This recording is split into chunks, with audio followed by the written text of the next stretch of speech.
All right, guys, what's going on? Welcome back to the Everything College Football Podcast. Today, we're going to be breaking down our Week 1 predictions for the Thursday and Friday night slate, September 2nd and September 3rd. Kicking things off with the first Thursday of college football, 16-game slate. There's 2 games in specific we'd like to dive into in Boise State at UCF and Ohio State at Minnesota. But first, we'll just cover kind of what's going to happen on this opening evening. There's 4 ranked teams in action. Coastal Carolina hosts the Citadel. Weber State travels to take on Utah. And then number 25 Arizona State takes on Southern Utah. So they're all going to be playing FCS schools other than Ohio State will have their conference opener. We'll have predictions for a couple of these games after we do the previews. So we're going to go ahead and jump into that. UCF hosts Boise State, 7 p.m. on ESPN at the Bounce House. Really excited for this game. 3.5-point favorites are the Knights. They play a Boise State defense. They weren't exactly great last year. They had 27 points per game. They got beat down bad at times in both facets of the game. Early in the year, they had 400-plus rushing yards to Air Force. And then in the final game of the season, they got flamed against San Jose State for over 450 yards passing in the Mountain West Championship game. So these guys have a lot of work to do. It's going to be even tougher, though, for Andy Avalos. Boise ranks 122nd in FBS in returning production on defense, so there's going to be a lot of new faces. The returning ones, though, Kikalu Kanayo at safety, defensive end Shane Irwin, Riley Whipple, outside linebacker. Those are the only main veterans that are back. Shane Irwin, though, I like this guy. He had 6 sacks last year, led the team with that number. Whipple, as well, is a good pass rusher off the edge. He also led the team in tackles for loss. So they have some good guys in the front 7. These 2 guys are going to have to be instrumental in this game against UCF. We'll get to that here further.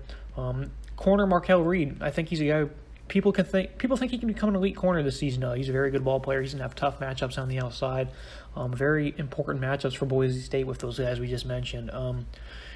Isaiah Bagnon and Irwin, that's pass rush. As I said, they're going to have to be great in this game. They were in the middle of the conference last season in terms of pass rush, the Broncos as a team, but they're going to have to be active so the secondary doesn't have to sit back in zone. The rush defense allowed over 5 double-digit runs a game last year, stepped up towards the end of the season. But this defense, it's not great, and they're not very big in the interior. Scott Matlock, their best defensive tackle, he's 282 pounds.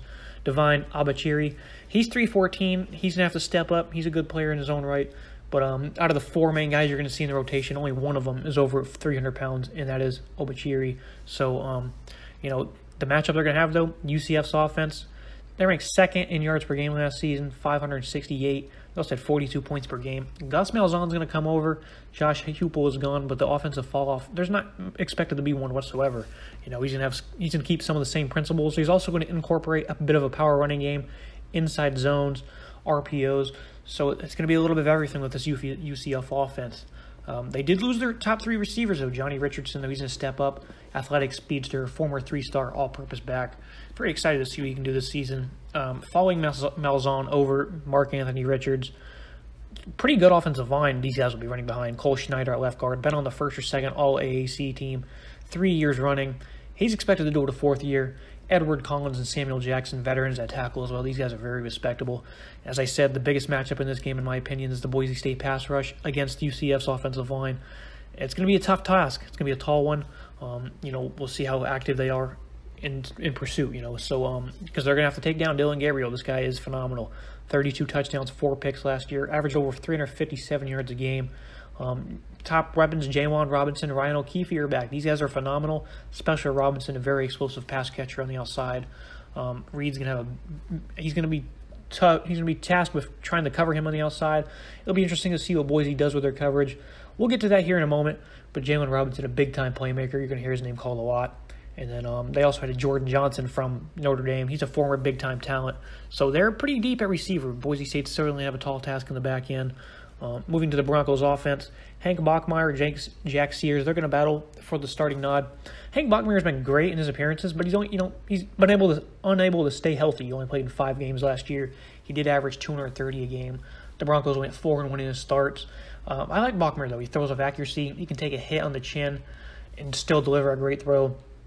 Has some poise to him. Hard to hit.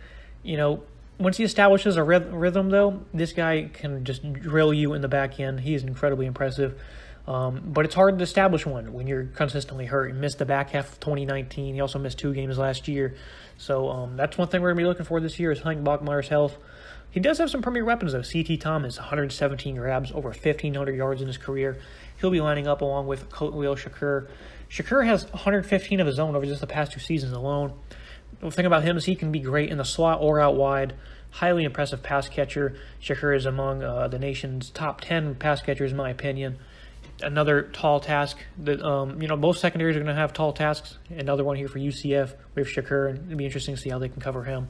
Thing about the Broncos' offense, though, they've never really struggled to run the ball this bad. Only 107 yards per game, 3.2 yards per carry. Not very efficient whatsoever last season. Injuries did hurt them, though. Andrew Van Buren had 8 scores. He's nearly 230 pounds. He's a bruiser, but getting back to George Haloni is who they really want. That's who they want in the backfield. He was injured all of last year. They do get him back. Along with the experience on the offensive line. Up front, they were pretty impressive last season. They were pretty solid. Boise was to get back that experience. These are 2 very impressive offensive lines that will be facing off against each other.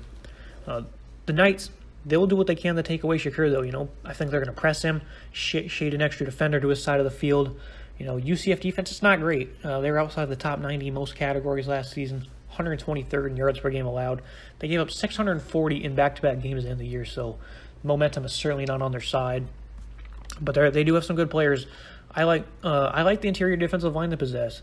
Cam Good, Ricky Barber.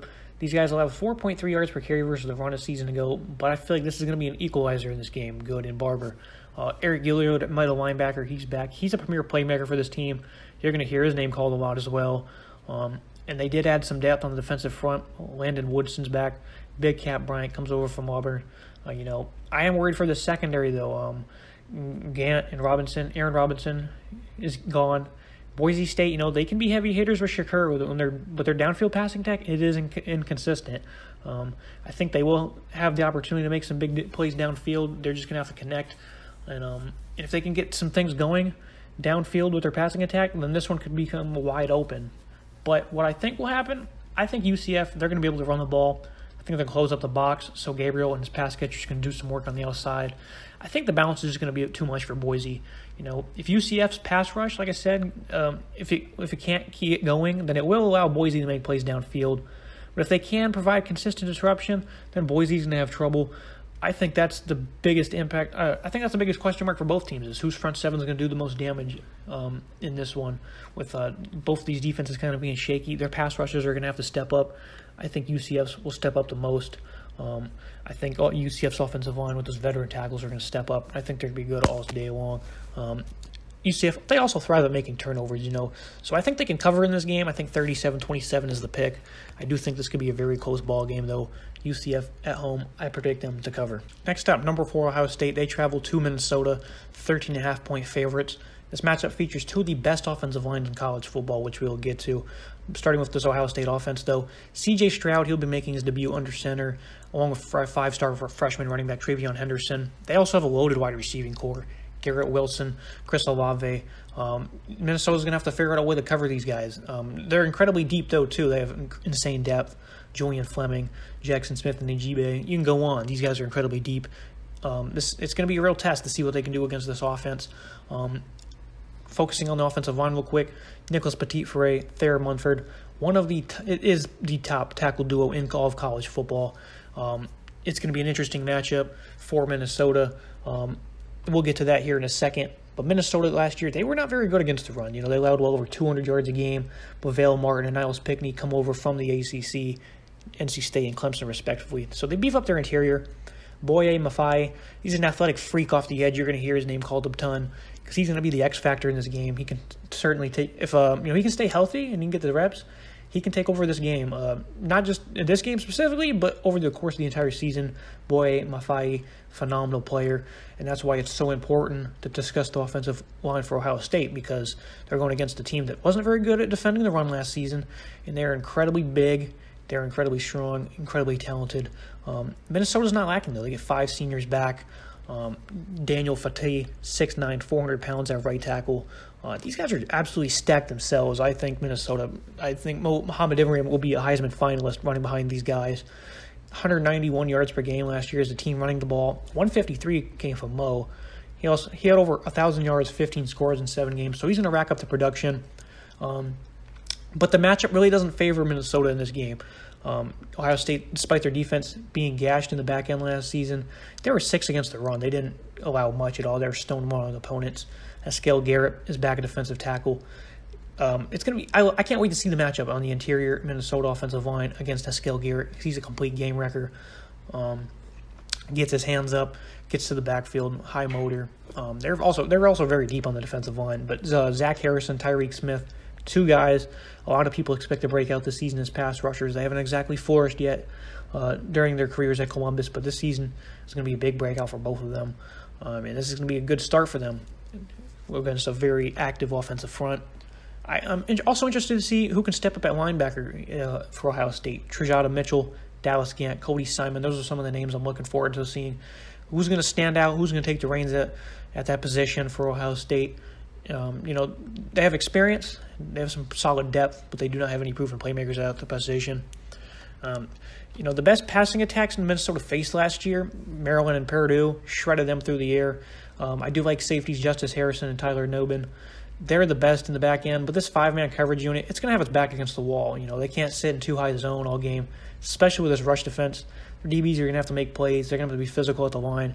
A lot of people are excited for this game, but I just don't see the matchup favoring Minnesota whatsoever. Again, we flip the script to their offense. Their passing attack, it was relatively weak last year, less than 200 a game. Tanner Morgan wasn't very accurate. I do like Chris Ottoman-Bell. I think he's going to have a big season. Great vertical ball catcher. Great after the catch as well. If he can make some plays downfield, then this rushing attack could probably start to get going as they'll start to back off in coverage. But they don't have really a lot of depth at receiver, though, so Ottoman-Bell, he might get shaded as well. Daniel Wright, Daniel Jackson, they do have some good players at receiver. They're going to have to step up. But proven commodities, they don't have any. Ohio State, though, a lot of young talent in the secondary. They finally have some depth. Some communication could plague them. I don't think it will in this game. I think Kerry Combs, Ryan Day, they've really focused on making sure the secondary plays much better. They were among the worst secondaries in college football last season. Josh Proctor, this is going to be a big game for him to build some confidence at that single high safety position.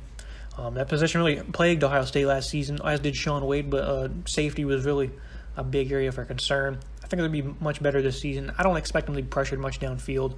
I do think Minnesota's going to score some points, probably in garbage time, maybe early on, before Ohio State can make adjustments. So I do see them scoring 24 points, but I see Ohio State scoring 41 of their own. See them covering and winning this game with ease. Looking at a few other games on the slate, Appalachian State takes on ECU. I think the rushing attack for App State is going to be too much. Cameron Peoples, Dietrich Harrington, Nate Noel. I love what they have at running back. ECU is going to get grinded down. A Sean Jolly-led secondary. I think they're going to stonewall Holton Allairs, C.J. Johnson as well. It's a dominant passing attack for ECU, but I think, again, I like to talk about matchups. This is a bad matchup for ECU. I think the score is going to be 38-17 in this one. I think it's going to be tough for ECU to get anything going consistently. NC State, they host UCF. The Wolfpack, they should blank the USF offense. They ranked 101st in points per game last year. They also allowed 40 per game on defense. Just not a very good football team.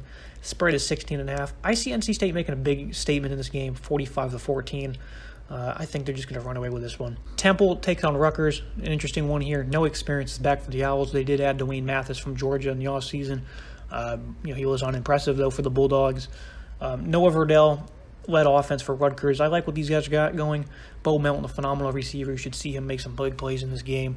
Their defense is also highly impressive. Julius Turner, Mohamed Toure on the defensive front. Then linebacker Olukunle Fatuskai. He's phenomenal. This defense, I think they're going to have a good year under Greg Schiano. They're going to make some giant progress. I think they're going to cover the -13 spread. 31-13 is the prediction. Moving to the Friday slate, it's only 8 games. Only 2 stand out specifically. First, we'll dive into number 10 North Carolina versus Virginia Tech. Sam Howell, he's going to be without his top 4 weapons for the first time. His top 2 running backs are Carter, Williams, and then Newsome and Brown at receiver. They're gone. He's had them the last 2 years. So it's going to be a new challenge for him with these new weapons. I think Josh Downs, Coffrey Brown, Ty Chandler, all these guys, they're going to make some big plays. They're going to introduce themselves to the Tar Heel fan base in this game. Virginia Tech, their rush defense, it was a bit shaky last season. UNC, they're going to want to be able to run the ball. It allows them to open things up with the RPO game. It's going to get this passing attack cooking. Virginia Tech, their offense, it's pretty solid. Braxton Burstmeister, I'm a fan of. He's very athletic. He's good in space as a runner. He's got a big arm too. They just got to get him the chances to unload it, and he's got to be more consistent as well this season. I think he's gonna have a pretty solid year. Raheem Blackshear, good. I like Blackshear. He's a guy who can catch the ball out of the backfield. He can run. They're going to look to get him involved as a pass catcher significantly because Burmeister, he's good intermediate range. His downfield passing is a bit of a concern in terms of accuracy. But Blackshear, if they can get him in the 10 to 15-yard range, they will use him effectively, as will tight end James Mitchell. Great receiving duo in Trey Turner and Travion Robinson. It's going to be a tough matchup for the UNC defense, though. There's high expectations for the Tar Heels on this side of the ball. Their pass defense struggled at times last year. They might look to get Tony Grimes one-on-one. He was really good last year. He didn't allow much, if anything, and he was supposed to be a senior in high school last year, so he's going to progress into an elite corner this season. This will be a good start for him. Off the edge for UNC, the Fox brothers, Tamari and Tamon Fox. I really like these guys. Tamon has been very productive over his career as a Tar Heel, so I think those guys are going to be X factors in this game. I really like Jeremiah Gimmel and Eugene Asante, a linebacker. I think they're going to be really good in this one against the run. I don't think they're going to get gashed up too bad. It's going to be very tough for UNC, though, to get anything downfield on Jermaine Waller. Dorian Strong was also really good on one-on-one coverage last season. Safety Shamari Connor, he was the team's top tackler last season. He's also a good playmaker back in the back end. Might look to see VT blitz if these guys can hold their own, and Virginia, the Hokies can blitz. It's going to be tough for this UNC offense because I like this secondary. If they can get to the quarterback, it's going to be tough. They don't give up plays downfield, and they could have this passing attacks number. I'm not saying they will, but they certainly could, especially with the they don't have a lot of chemistry built. Howell does with these guys, so interesting matchup to watch. That's going to be the X factor for this game. If VT can hold their own in the back end, then this will be a close contest. Up front, though, this rush defense isn't really good. Jordan Williams transfers from Clemson. He's in the anchor, in nose tackle spot. Andre Barno, their top defensive lineman, 16 tackles for loss, 6 sacks as an edge rusher last season. He's not really a big impact performer as a run defender, though. All around the rushing defense, it wasn't great. And I'm not sure how much progression you can expect this season. Last year you did see a lot of points. Both defenses got hurt by balance. That was early in the year in 2020. I think we see a lot less this time around. I also think UNC is going to be a little easier in this game for them to win. I think they're going to be able to run the offense they want to. Running the ball shouldn't be ultra difficult. I think they hit on a few of those deep balls, even though the VT secondary, it's going to have its bright moments, especially early in the game. But towards the end of the game, Sam Howell is going to get cooking, and I see UNC winning this one 34-24.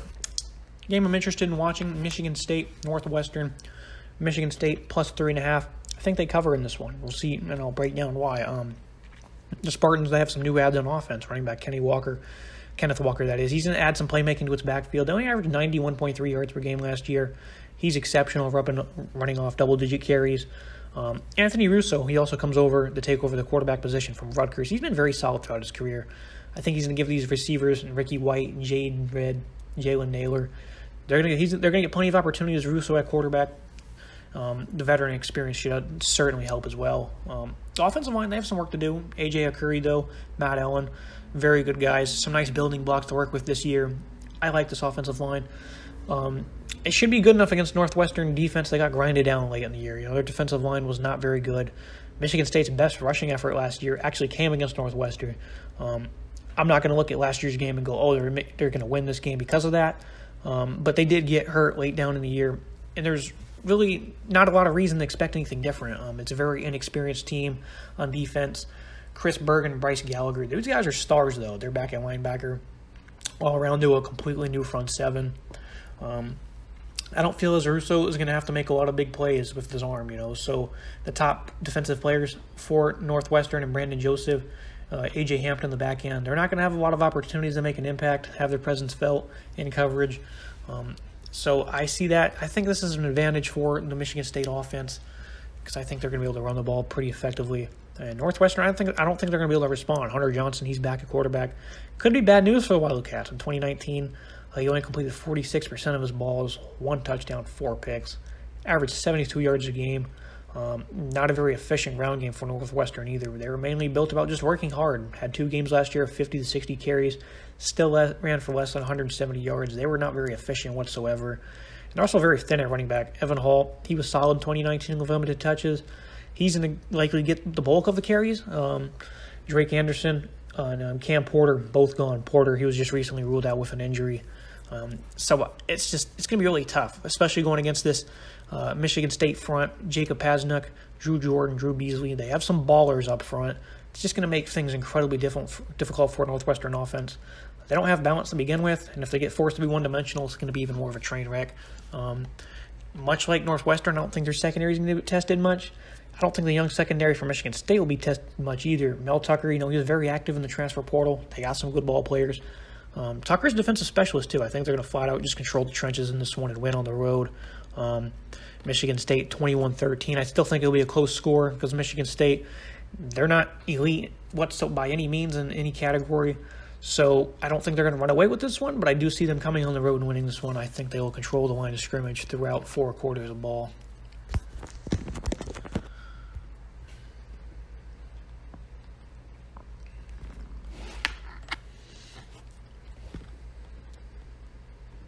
Looking at a few other games on the slate for Friday night, it's not great, but Duke -7.5 over Charlotte. Chris Reynolds is a ball player there, so this is an interesting game to watch because he can single-handedly probably take over a game if you've ever watched him in this USA play. He does it a lot with his arm and his legs. Duke, they also turned the ball over, I think, 40-some times last year. So it doesn't matter who you're playing. If you turn the ball over a lot, you're going to lose. So interesting to see what kind of improvement Cutcliffe's team has made. Old Dominion and Wake Forest. -35 for Wake Forest. Pretty big spread. Old Dominion, they only scored 16 points per game. In 2019, they did not play last year. QB play was horrible. I think they could cover, though. They weren't awful defensively. They had no help on O whatsoever. They do now have Daryl Mack at quarterback. You remember him from UCF. He was good versus Memphis, and then he was bad versus LSU in his 2 starts back in 2018. As a passer, that is, he was good and then bad.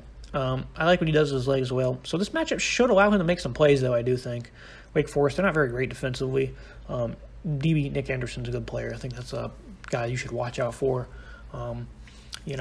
Trey Blunt, Ollie Jennings from WVU. They got some talent at receiver. So I think that -35, I think they can cover that. Plus 35, rather. I think they can cover that because I think their offense is going to give them a little bit more help. I do think Sam Hartman and Jaquarii Robertson, along with Donovan Green, they should have a field day through the year. I do see them winning 45-20. I think Old Dominion will cover. And that's going to wrap up our Week 1 weekday games predictions. Let me know what you think. If you'd like to see more of these, leave it down in a comment. Leave a like, subscribe. See you guys next time.